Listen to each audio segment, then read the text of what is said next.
AM Music.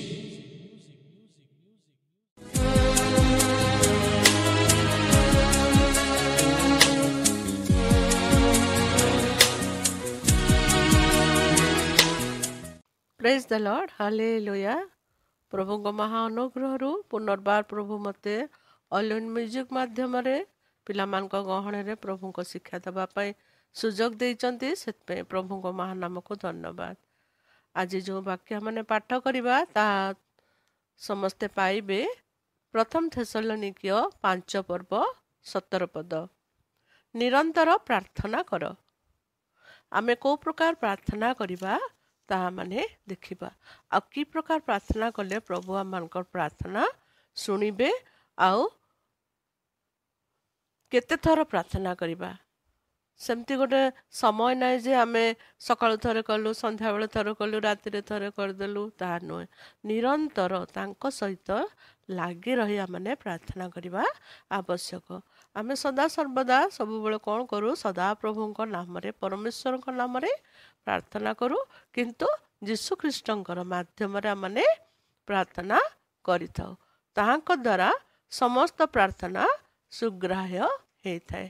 ଆଉ ଯେତେବେଳେ ଆମେ ତାହାଙ୍କର ସ୍ପର୍ଶ ଅନୁଭବ କରିଥାଉ, ସେ ସମୟରେ ଆମର କ'ଣ ହେଇଥାଏ? ଆମେ ତାହାଙ୍କ ନିକଟବର୍ତ୍ତୀ ହେଇଥାଉ। ଆଉ ଆମେ ଯେତେବେଳେ ଆମେ ପବିତ୍ର ଆତ୍ମାଙ୍କର ଚାଳନା ଯେତେବେଳେ ନ ହୁଏ, ଆମେ କ'ଣ କରୁ? ସେତେବେଳେ ଆମେ ପ୍ରାର୍ଥନାରେ ଶିଥିଳ ହେଇଯାଇଥାଉ। ନ କି ପିଲାମାନେ? ଅନେକ ଥର ତମାନେ ବି ପ୍ରାର୍ଥନା କରିବାକୁ କେତେ ଝିକଝିକ ହେଇଥିବ ନା। ମାମା ବାବା କହିଥିବେ ପ୍ରାର୍ଥନା କର, ଇଏ ପ୍ରାର୍ଥନା କର, ଇଏ ପ୍ରାର୍ଥନା କର। ନା, ମୁଁ ଆଜି କରିବିନି, କାଲି କରିବି। ଏଇ ପ୍ରକାର ମନରେ ଅନେକ ଆନ୍ଦୋଳନ ଆମମାନଙ୍କର ସୃଷ୍ଟି ହେଇଥାଏ। ଯେତେବେଳେ ଆମେ ପ୍ରଭୁଙ୍କର ଉପସ୍ଥିତିକୁ ଅନୁଭବ କରୁ, ପବିତ୍ର ଆତ୍ମା ଆମମାନଙ୍କ ହୃଦୟରେ କାର୍ଯ୍ୟ କରନ୍ତି। ଯେତେବେଳେ ଆମମାନଙ୍କର ଜୀବନର ପାପର ବୋଧ ଆମେ ପାଉ ଯେ ମୁଁ ପାପୀ ମନୁଷ୍ୟ, ଆଉ ମୋର ପିତାଙ୍କ ନିକଟରେ ମୁଁ ନିକଟବର୍ତ୍ତୀ ହେବି, ସେତେବେଳେ ଆମମାନଙ୍କର ଜୀବନରେ ଏକ ନୂତନତ୍ୱ ଭାବ ଆସେ। ଗତ ଥର ମୁଁ ଅନେକ ଥର ଅନେକ କାହାଣୀ ମାଧ୍ୟମରେ, ବାକ୍ୟ ମାଧ୍ୟମରେ ତୁମମାନଙ୍କୁ ପ୍ରାର୍ଥନା ବିଷୟ କହିଛି। ଆଜି ମଧ୍ୟ ଏଇ ପ୍ରାର୍ଥନା ବିଷୟ କହିବାକୁ ପ୍ରଭୁ ମୋତେ ସୁଯୋଗ ଦେଇଛନ୍ତି। ଆଉ ଯେତେବେଳେ ମୋର ଜୀବନରେ ମୁଁ ଯେତେବେଳେ ପବିତ୍ର ଆତ୍ମା ପାଇନଥିଲି, ଆଉ ମୁଁ ବି ପ୍ରାର୍ଥନା କରିବାକୁ ଭାରି ଭୟ କରୁଥିଲି। ପ୍ରାର୍ଥନା କେମିତି କରିବି? ମୋ ପ୍ରାର୍ଥନା କି ଶୁଣିବ? ଆଉ ହସିବ ଯଦି ମୋ ପ୍ରାର୍ଥନା ଶୁଣିକି। କିନ୍ତୁ ପବିତ୍ର ଆତ୍ମା ଯେତେବେଳେ ମୋ ହୃଦୟରେ କାର୍ଯ୍ୟ କଲେ, ଆଉ ପ୍ରଭୁ ମୋତେ ଯେତେବେଳେ ଅଧିକାର କଲେ, ଆଉ ସେତେବେଳେ ମୋ ହୃଦୟରେ କେବଳ ପ୍ରାର୍ଥନା କରିବା ନିମନ୍ତେ ମୁଁ ଦିନ ରାତି ଆତୁର ହେଉଥିଲି। ଏବେ ପର୍ଯ୍ୟନ୍ତ ମୁଁ ରାତିରେ ଯେତେବେଳେ ଶୋଇଥିବି ବି ମୁଁ ନିଦରେ ବି ପ୍ରାର୍ଥନା କରେ। ମୁଁ ଜାଣେନି ମୁଁ କ'ଣ ପ୍ରାର୍ଥନା କରେ, କିନ୍ତୁ ମୁଁ ପ୍ରାର୍ଥନା କରେ। କିନ୍ତୁ ସେଇ ପ୍ରକାର ଆମମାନଙ୍କର ଜୀବନରେ ଯେତେବେଳେ ଆମମାନଙ୍କର ପାପର ହୃଦବୋଧ ଆମେ କରୁ ଯେ ହଁ ମୁଁ ପାପୀ ମନୁଷ୍ୟ, ଆଉ ମୁଁ ଯେ ମୋର ଯୀଶୁଙ୍କ ଚରଣ ତଳେ ବସିବି, ଆଉ ତାଙ୍କର ନିକଟବର୍ତ୍ତୀ ହେବି, ତାଙ୍କଠାରୁ ମୁଁ ଶିକ୍ଷା ଲାଭ କରିଛି। ଆଉ ସେ ସବୁ ପାଇଁ ଯେତେବେଳେ ଆମମାନଙ୍କର ହୃଦୟ ଆତୁର ହୁଏ, ତାଙ୍କ ନିମନ୍ତେ ପ୍ରାର୍ଥନା କରିବା ନିମନ୍ତେ ଆମମାନଙ୍କର ହୃଦୟ ଆତୁର ହୁଏ। କ'ଣ ପ୍ରାର୍ଥନା? ପ୍ରଭୁ ସେ ସମୟରେ ଜଣେଇ ଦେଇଥାନ୍ତି। ପ୍ରଭୁ ଆପେ ଆପେ ଆମମାନଙ୍କର ମନ ଆତ୍ମାରେ କାର୍ଯ୍ୟ କରନ୍ତି। ସୁବୁଦ୍ଧିର ସହିତ ଆମେ, ଆଉ ଜ୍ଞାନର ସହିତ, ଆତ୍ମାଙ୍କର ଚାଳନା ସହିତ ଆମେ ପ୍ରାର୍ଥନା କରିଥାଉ। କ୍ରନ୍ଦନ ଦ୍ୱାରା ତାହାଙ୍କର ନିକଟବର୍ତ୍ତୀ ଆମେ ହେଇଥାଉ। ସମସ୍ତ ବିଷୟରେ ଆମେ ଯେପରି ଲେଖାଯାଏ, ଲୁକ ଟିକେ ଆମେ ପଢ଼ିବା। ଲୁକ ତାର 18:1 ଲେଖାଯାଏ, କ୍ଳାନ୍ତ ନ ହୋଇ ତୁମେ ପ୍ରାର୍ଥନା କର, ତୁମେ ଜାଗ୍ରତ ରୁହ। ଆଉ ଆମେ କ'ଣ କରିବା? ସବୁବେଳେ କ୍ଳାନ୍ତ ନ ହୋଇ ପ୍ରାର୍ଥନା କରିବା। ଯେତେବେଳେ ଆମମାନଙ୍କ ହୃଦୟରେ ପବିତ୍ର ଆତ୍ମା କଥା କହୁଛନ୍ତି, ସେ ସମୟରେ ଆମେ କ'ଣ କରିବା? ଆତ୍ମାଙ୍କର ସାହାଯ୍ୟରେ ଆମେ ପ୍ରାର୍ଥନା କରିବା ଆବଶ୍ୟକ। କ୍ଳାନ୍ତ ହେବାନି। ପ୍ରଭୁ ଆମମାନଙ୍କୁ ଏସବୁ ବିଷୟ ଦେଇଛନ୍ତି। କାହା ପାଇଁ ପ୍ରାର୍ଥନା କରିବା ପାଇଁ ଦେଇଛନ୍ତି? ସୁବୁଦ୍ଧିର ସହିତ ପ୍ରାର୍ଥନା କରିବା। ସବୁ ବିଷୟରେ ଅନ୍ୟମାନଙ୍କ ପାଇଁ ଆମେ ପ୍ରାର୍ଥନା କରିବା। ଅନ୍ୟମାନଙ୍କ ପାଇଁ ପ୍ରାର୍ଥନା କରିବା ଦ୍ୱାରା ଆମମାନଙ୍କର ସବୁ ବିଷୟକୁ ପ୍ରଭୁ କ'ଣ କରନ୍ତି? ସବୁ ବିଷୟରେ ଆମମାନଙ୍କୁ ସେ ଭରପୁର କରନ୍ତି। ପ୍ରାର୍ଥନା ଦ୍ୱାରା ଆମମାନଙ୍କର ବଡ଼ ବଡ଼ ସମସ୍ୟା ମଧ୍ୟ ଦୂର ହେଇଥାଏ। ପ୍ରାର୍ଥନା ଦ୍ୱାରା ରୋଗ ସୁସ୍ଥ ହୋଇଥାଏ। ପ୍ରାର୍ଥନା ଦ୍ୱାରା ଆଉ ପରିବାର ଅନେକ ସମସ୍ୟା ଦୂର ହୋଇଥାଏ, ଚିନ୍ତା ଦୂର ହୋଇଥାଏ, ଆଉ ବିଭିନ୍ନ ପ୍ରକାର ବ୍ୟାଧି ଦୂର ହୋଇଥାଏ। ପରିବାରରେ ପ୍ରାର୍ଥନା ଦ୍ୱାରା ପରିବାର ସୁଦୃଢ଼ ମଧ୍ୟ ହେଇଥାଏ। ଯେଉଁ ପରିବାରରେ ପ୍ରାର୍ଥନାର ରୋଳ ନାହିଁ, ଯେଉଁ ପରିବାରରେ ପ୍ରାର୍ଥନାର ବୋଝ ନାହିଁ, ସେ ପରିବାରରେ ଅଭାବ, ସମସ୍ୟା, ଚିନ୍ତା, ନୈରାଶ୍ୟତା, ଦୁଃଖ, ରୋଗ ସବୁ ଲାଗି ରହିଥାଏ। କାରଣ ପ୍ରଭୁ ଚାହାନ୍ତି ତାହାଙ୍କଠାରେ ଆମମାନେ ଲାଗି ରହିବା ନିମନ୍ତେ। ଆମମାନେ ସୁଯୋଗର ଯେପରି ସୁଯୋଗ ପାଉଛୁ ପ୍ରାର୍ଥନା କରିବା ପାଇଁ, କିନ୍ତୁ ଆମମାନେ ଦୁର୍ବଳ ମନୁଷ୍ୟ, ତାଙ୍କ ପାଖରେ ବସିବା ପାଇଁ ଆମମାନଙ୍କୁ ଡର ଲାଗୁଛି। ଆମମାନଙ୍କ ଭିତରେ ଯେଉଁ ଅନ୍ଧକାର ଗୁଡ଼ିକ ରହିଛି, ସେ ଅନ୍ଧକାର ଗୁଡ଼ିକ ନିମନ୍ତେ ଆମମାନେ ପ୍ରାର୍ଥନାରେ ଦୁର୍ବଳ ହେଇ ପଡ଼ୁ। ଯୀଶୁଖ୍ରୀଷ୍ଟଙ୍କର ନିକଟବର୍ତ୍ତୀ ହୋଇଥାଉ। କେତେବେଳେ? ପବିତ୍ରତା ମା ଯେତେବେଳେ ଆମମାନଙ୍କ ହୃଦୟରେ କାର୍ଯ୍ୟ କରନ୍ତି, ପ୍ରାର୍ଥନା ଆମର ନିବିଷ୍ଟ ଥାଉ। ଦିନ ରାତି ଅହରହ ଯାହା ପାଇଁ ଆମେ ଶୁଣିଲୁ ତା ପାଇଁ ଆମେ ପ୍ରାର୍ଥନା କରିଥାଉ। ଆଜି ଆମେ କାହା ପାଇଁ ପ୍ରାର୍ଥନା କରିବା ଆବଶ୍ୟକ? ଆମମାନଙ୍କ ଦେଶ ପାଇଁ, ଆମମାନଙ୍କର ସମାଜ ପାଇଁ, ଆମମାନଙ୍କ ପରିବାରମାନଙ୍କ ପାଇଁ, ଆମମାନଙ୍କର ମଣ୍ଡଳୀ ପାଇଁ, ଆମମାନଙ୍କର ସଣ୍ଡେ ସ୍କୁଲ ପାଇଁ, ଆମମାନଙ୍କ ପ୍ରିୟଜନମାନଙ୍କ ପାଇଁ, ଆମମାନଙ୍କର ସାଙ୍ଗସାଥିମାନଙ୍କ ପାଇଁ, ଆମମାନଙ୍କର ବନ୍ଧୁ ପ୍ରିୟଜନମାନଙ୍କ ପାଇଁ, ସେ ସମସ୍ତଙ୍କ ପାଇଁ ଆମେ ପ୍ରାର୍ଥନା କରିବା ଆବଶ୍ୟକ। ଯଦି ଜଣେ ରୋଗ ଶଯ୍ୟାରେ ପଡ଼ିଛି, ଆମେ ତା ପାଇଁ ମଧ୍ୟ ପ୍ରାର୍ଥନା କରିବା ଆବଶ୍ୟକ। ଯଦି ଆମେ ଜଣଙ୍କ କଥା ଶୁଣୁଛୁ ଯେ ସେ ଅନେକ କଷ୍ଟରେ ଅଛି, ଆଉ ଅନେକ ଯନ୍ତ୍ରଣା ଭୋଗ କରୁଛି, ଆମେ ଜାଣୁ କି ନ ଜାଣୁ ତା ନିମନ୍ତେ ମଧ୍ୟ ପ୍ରାର୍ଥନା କରିବା ଆବଶ୍ୟକ।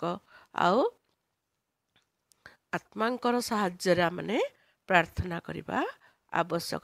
ଆତ୍ମା ଆମମାନଙ୍କୁ କଥା କହନ୍ତି। ସେ ସମୟରେ ମଧ୍ୟ ଆମେ ପରଭାଷାରେ ମଧ୍ୟ କଥା କହିଥାଉ। କାରଣ ଜଗତରେ ଆମେ ଅତି ଉଚ୍ଚ ସ୍ୱରରେ ପ୍ରାର୍ଥନା କଲେ ଶୈତାନ ମଧ୍ୟ ଆମମାନଙ୍କର ପ୍ରାର୍ଥନାକୁ ଶୁଣିଥାଏ। ଆଉ ସେ କ'ଣ କରେ? ଆମମାନଙ୍କୁ ବାଧା ଦେଇଥାଏ, ବିଭିନ୍ନ ପ୍ରକାର ବାଧା ଦେଇଥାଏ। ଆମମାନଙ୍କର ପ୍ରାର୍ଥନା ଆଉ ଉର୍ଦ୍ଧ୍ୱକୁ ଯାଇପାରେ ନାହିଁ। ଯେତେବେଳେ ଆମେ ପରଭାଷାରେ ପ୍ରାର୍ଥନା କରୁ, ସେ ସମୟରେ ଆମେ ସିଧାସଳଖ ପିତାଙ୍କ ସହିତ କଥାବାର୍ତ୍ତା ହେଇଥାଉ। ପରଭାଷା ଶୈତାନ ବୁଝିପାରେ ନାହିଁ। ପ୍ରାର୍ଥନା ଦ୍ୱାରା ଆମମାନଙ୍କର କ'ଣ ହେଇଥାଏ? ଦିନ ରାତି ଅହରହ ଶଯ୍ୟାରେ ଥାଇକି ମଧ୍ୟ ଆମେ ପ୍ରାର୍ଥନା କରିବା ଆବଶ୍ୟକ। ଗୀତ ସଂହିତାରେ ଲେଖା ଅଛି, ଶୟନ ସମୟରେ ଯେତେବେଳେ ତୁମେ ପ୍ରାର୍ଥନା କର, ଆଉ ପରମେଶ୍ୱର କ'ଣ ହୁଅନ୍ତି? ଅତି ସନ୍ତୁଷ୍ଟ ହୁଅନ୍ତି। ପ୍ରାଚୀନମାନଙ୍କ ପାଇଁ ପ୍ରାର୍ଥନା କରିବା, ସାଧୁମାନଙ୍କ ନିମନ୍ତେ ପ୍ରାର୍ଥନା କରିବା, ଜାଗି ରହିବା ପ୍ରାର୍ଥନା କରିବା। କେମିତି ଜାଗି ରହିବା? ଆମକୁ ତ ରାତି ହେଲେ ନିଦ ଆସିବ, ନୁହଁ କି ପିଲାମାନେ? ଜାଗି ରହିବା, ନିଦ ହବ ଆମମାନଙ୍କୁ, କିନ୍ତୁ ଆମେ ତା ମଧ୍ୟରେ ମଧ୍ୟ ଆମେ ସଜାଗ ହେଇକି ପ୍ରାର୍ଥନା କରିବା। ସବୁବେଳେ ଯେ ଆମେ ଇଆଡ଼ୁ ସିଆଡ଼ୁ ପ୍ରାର୍ଥନା କରିଦେବା ନୁହଁ। ଆମମାନଙ୍କର ପ୍ରାର୍ଥନାର ମୁଖ୍ୟ ବିଷୟ ଅତି ଜରୁରୀ ହେବା ବିଷୟ। ଯାହା ତାହା ପ୍ରାର୍ଥନା କରିଦେଲେ ପ୍ରଭୁ ଶୁଣିବେ ଆଉ ସଙ୍ଗେ ସଙ୍ଗେ ଆମମାନଙ୍କୁ ଉତ୍ତର ଦେବେ, ତାହା ନୁହଁ। ମୁଁ ଗତ ଥର ବି କହିଛି, ଆମମାନଙ୍କର ପ୍ରାର୍ଥନାର ଫଳ ଅତି ଜଲ୍ଦି ବି ମିଳିପାରେ, ଅତି ଡେରିରେ ବି ମିଳିପାରେ, ଆଉ ବର୍ଷ ବର୍ଷ ବି ଲାଗିପାରେ। ପ୍ରଭୁ ଆମମାନଙ୍କର ମହାନ ପରମେଶ୍ୱର। ସେ ଆମମାନଙ୍କର ପ୍ରତ୍ୟେକଟି ଅବସ୍ଥାରେ ଆମମାନଙ୍କୁ କ'ଣ କରନ୍ତି? ସାହାଯ୍ୟ କରନ୍ତି। ଆତ୍ମାଙ୍କର ସାହାଯ୍ୟରେ ସେ ଆମମାନଙ୍କୁ କ'ଣ କରନ୍ତି? ପ୍ରାର୍ଥନା କରିବା ଶିଖାନ୍ତି। ପ୍ରଭୁ ଯୀଶୁ ଆମମାନଙ୍କ ପାଇଁ ଏ ଜଗତକୁ ଆସିଲେ। ଏ ଜଗତର ସମସ୍ତ ପାପର ଭାର ଆମମାନଙ୍କର ବହନ କଲେ। ସେହି ବୋଧ ଯେତେବେଳେ ଆମମାନଙ୍କର ଜୀବନରେ ପ୍ରବେଶ କରେ, ଆମେ ସେତେବେଳେ ଆନନ୍ଦ ପାଇଥାଉ। ଆମମାନଙ୍କ ଭିତରେ ଏକ ଅଲଗା ସ୍ୱଭାବ ସୃଷ୍ଟି ହେଇଥାଏ। ସେ ଅଲଗା ସ୍ୱଭାବ ସୃଷ୍ଟି ହେବା ଦ୍ୱାରା ଆମେ ପ୍ରାର୍ଥନା କରିବା ନିମନ୍ତେ ଆମମାନଙ୍କ ମୁଖ ଖୋଲିଥାଏ। ଆମମାନଙ୍କର ମୁଖ ଦ୍ୱାରା ଅନେକ ଆତ୍ମତୃପ୍ତି ଲାଭ କରିଥାନ୍ତି। ଜଣେ ଜଣଙ୍କ ପାଇଁ ଯଦି ଆମେ ଯାଇ ଠିଆ ହେଇକି ପ୍ରାର୍ଥନା କରୁଛୁ, ସେ ସଙ୍ଗେ ସଙ୍ଗେ ସୁସ୍ଥତା ମଧ୍ୟ ପାଇଥାଏ। ସେମିତି ନୁହଁ ଯେ ଆମେ ଯାହା ପ୍ରାର୍ଥନା କରିଦେବୁ ତାହା ନୁହଁ। ପ୍ରଭୁ ଆମମାନଙ୍କ ମୁଖ ଦେଇକି ସେ ସମୟରେ କଥା କହନ୍ତି। ବିଶ୍ୱାସର ସହ ମଧ୍ୟ ପ୍ରାର୍ଥନା କରିବା ଆବଶ୍ୟକ। ଆମମାନଙ୍କର ବିଶ୍ୱାସ ନାହିଁ, କିନ୍ତୁ ଆମେ ବିଭିନ୍ନ ପ୍ରକାର ଆଳ ଦେଖି ବିଭିନ୍ନ ପ୍ରକାର ରଙ୍ଗ ରୂପ ଦେଇ ଆମେ ପ୍ରାର୍ଥନା କରୁ, ତାହା ପ୍ରଭୁ ଚାହାନ୍ତି ନାହିଁ।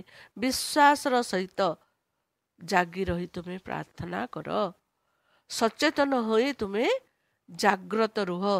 ସଚେତନ ହେବା ନିହାତି ଦରକାର। ଆମମାନଙ୍କର ସବୁ ବିଷୟରେ ଆମମାନଙ୍କର ଚିନ୍ତାଟା ଅତି ମୁକ୍ତ ହେବା ଆବଶ୍ୟକ। ସ୍ଥିର ରହି ବିଶ୍ୱାସରେ ଆମେ ସ୍ଥିର ରହିବା। ଆମମାନଙ୍କର ଅବିଶ୍ୱାସୀ ମନ ନେଇ ଆମେ ପ୍ରଭୁଙ୍କ ପାଖରେ ଯାହା ପ୍ରାର୍ଥନା କରୁ ତାହା ଅଗ୍ରହଣୀୟ ହୁଏ। ସେଥିପାଇଁ ଜଗତରେ ଆମେ ବଞ୍ଚିଛୁ। ଜଗତରେ ପ୍ରଭୁ ଆମମାନଙ୍କୁ ବହୁତ ପ୍ରକାର ସୁଯୋଗ ଦେଇଛନ୍ତି। ବାରମ୍ବାର ସେ ଆମମାନଙ୍କୁ ଅନ୍ୟମାନଙ୍କ ନିମନ୍ତେ ଭାରଗ୍ରସ୍ତ ହେବା ନିମନ୍ତେ ସୁଯୋଗ ଦେଇଛନ୍ତି। ସାନଟେ ଅବସ୍ଥାରୁ ଆମେ ପ୍ରାର୍ଥନା ଶିଖିବା ଆବଶ୍ୟକ।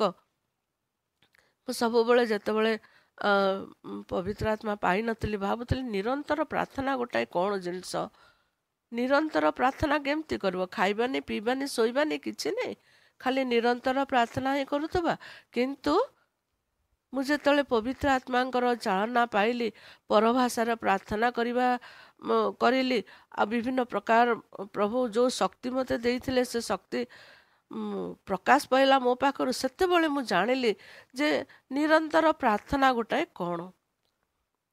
ଆଉ ସବୁବେଳେ ମୁଁ ଘରେ ବି କାର୍ଯ୍ୟ କରୁଥିବା ସମୟରେ ଗୁଣଗୁଣ ହେଇକି ମୁଁ କଥା କହିଲା ପରି, ଗୀତ ଗାଇଲା ପରି ମୁଁ ପ୍ରଭୁଙ୍କ ସହିତ କଥାବାର୍ତ୍ତା କରେ। ଆଉ ପିଲାମାନେ କହନ୍ତି, କ'ଣ ତୁ ଗୁଣଗୁଣ ହେଉଛୁ? ନା, ମୁଁ ପ୍ରାର୍ଥନା କରୁଛି ପରା। ଏଇ ପ୍ରକାର ଆମେ ଶୋଇଲେ ବି ଆମେ ପ୍ରାର୍ଥନା କରିବା, ବସିଲେ ବି ପ୍ରାର୍ଥନା କରିବା। ଆମେ ଯେଉଁଠି ବସୁ, ଯେଉଁଠି ଯାହା କାର୍ଯ୍ୟ କରୁ, ଆମମାନଙ୍କର ମନ ଆତ୍ମା ଈଶ୍ୱରଙ୍କ ସହିତ ସଂଲଗ୍ନ ହେବା ଆବଶ୍ୟକ। ତାହେଲେ ଆମେ ଯାଇ ତାଙ୍କ ସହିତ ନିରନ୍ତର ତାଙ୍କର ଆଉ ମୋ ସହିତ ଉତ୍ତମ ସମ୍ପର୍କ, ନିରନ୍ତର ସେ ସମ୍ପର୍କଟା ସ୍ଥାପନ ହେଇପାରିବ। ଆଜିଠାରୁ ପିଲାମାନେ ଏଟାକୁ ଅଭ୍ୟାସ କରିବ। ପ୍ରଭୁଙ୍କ ପାଖରେ ନିଜକୁ ସମର୍ପଣ କରିବ। ପ୍ରଭୁ, ମୁଁ ପ୍ରାର୍ଥନାରେ ଦୁର୍ବଳ, ମୋତେ ତୁମେ ପ୍ରାର୍ଥନା ଶିଖାଅ।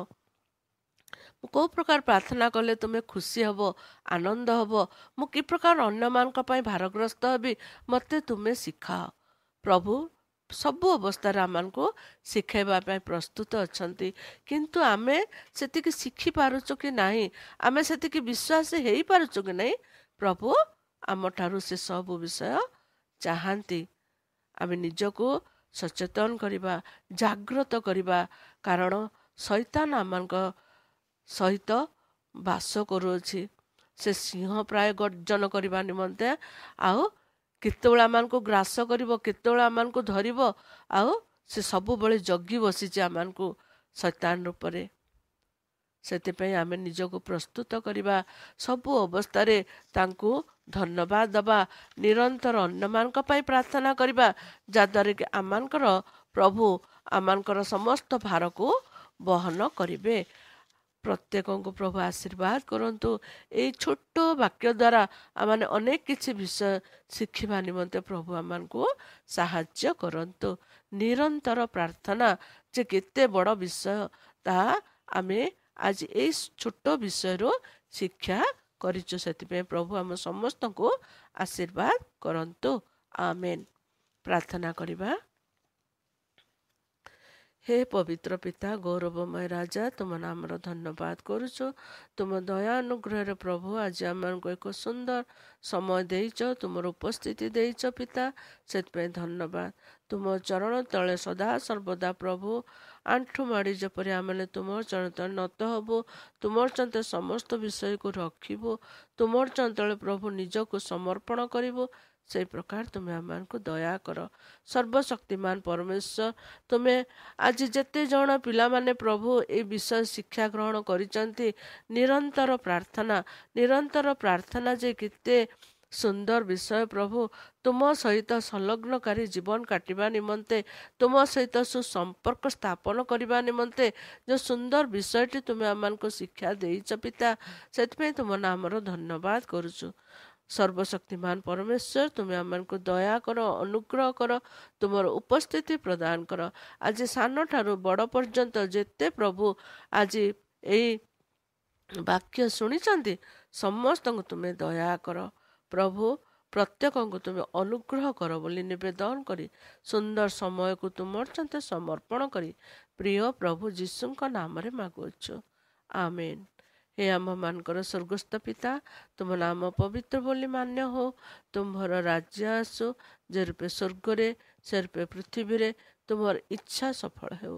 ଆଜି ଆମମାନଙ୍କୁ ପ୍ରয়োଜନୀୟ ଆହାର ଦିଅ, ଆମେ ଯେମନ୍ତ ନିଜ ନିଜ ଅପରାଧୀମାନଙ୍କୁ କ୍ଷମା କରିଅଛୁ, ତେମନ୍ତ ଅପରାଧ ସବୁ ତୁମେ କ୍ଷମା କର। ପରୀକ୍ଷାରେ ନ ଆଣ, ମନ୍ଦଠାରୁ ରକ୍ଷା କର, ଯେଣୁ ରାଜତ୍ୱ, ପରାକ୍ରମ, ଗୌରବ ସଦା ସର୍ବଦା ତୁମ୍ଭର ହେଉ, ଆମେନ୍। ଯୀଶୁଙ୍କ ରକ୍ତର ଜୟ, ଯୀଶୁଙ୍କ ରକ୍ତର ଜୟ, ଯୀଶୁଙ୍କ ରକ୍ତର ଜୟ, ଆମେନ୍। ପ୍ରେଜ୍ ଦ ଲର୍ଡ।